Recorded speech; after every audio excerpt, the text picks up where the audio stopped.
Est-ce que je peux être gérant et micro-entrepreneur en même temps? Bonjour à tous et bienvenue sur la chaîne Juris Business. Aujourd'hui, on va parler d'une question qui est régulièrement posée, celle de savoir si on peut être gérant d'une société et en même temps être micro-entrepreneur. La réponse est oui, mais c'est vrai qu'il y a quelques conditions qui peuvent venir vous limiter. Première condition, c'est celle du statut. Et plus précisément, celle du statut social. En fait, ce que vous pouvez faire, c'est être micro-entrepreneur et gérant dans une société dans laquelle vous êtes soumis au statut des assimilés salariés. Il ne faut pas qu'il y ait de confusion au niveau social et au niveau fiscal. Donc dans certains types de sociétés, notamment les SAS, les SASU, les SARL, les EURL ou encore les sociétés anonymes, vous pouvez avoir ce statut assimilé salarié. Donc je le rappelle, le statut d'assimilé salarié au niveau social est un statut qui est beaucoup plus avantageux et beaucoup plus protecteur que le statut des travailleurs non salariés auquel vous êtes assujettis quand vous êtes en entreprise individuelle. Pour pas qu'il y ait de confusion au niveau des déclarations sociales, fiscales, etc.,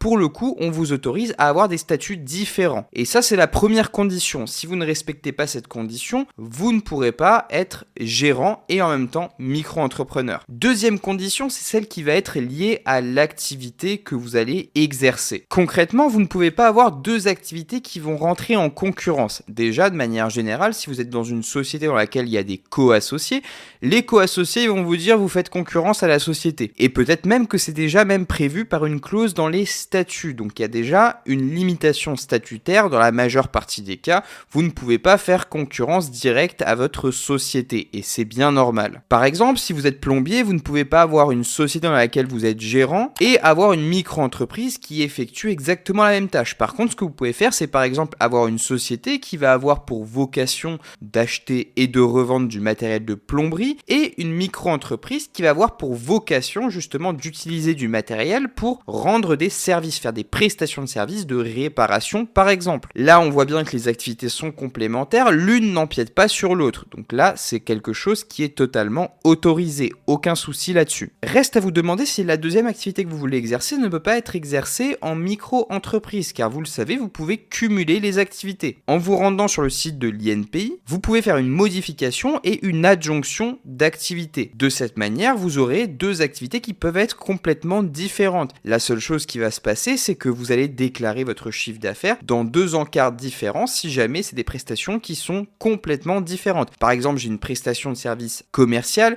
et une prestation de service libérale. Je vais déclarer bénéfices industriels et commerciaux et BNC d'autre part. Je vais faire vraiment une distinction. Attention, quand vous allez renseigner votre activité, celle qui va être principale et secondaire, dépend du chiffre d'affaires que vous générez. Ça veut dire que si votre activité commerciale génère plus de chiffre d'affaires, il faut la déclarer comme activité principale vis-à-vis de votre activité libérale. Voilà, c'était une vidéo très rapide, j'espère qu'elle vous a été utile. Si c'est le cas, n'oubliez pas de vous abonner, de mettre un pouce bleu et moi je vous retrouve dans les deux vidéos qui s'affichent à l'écran.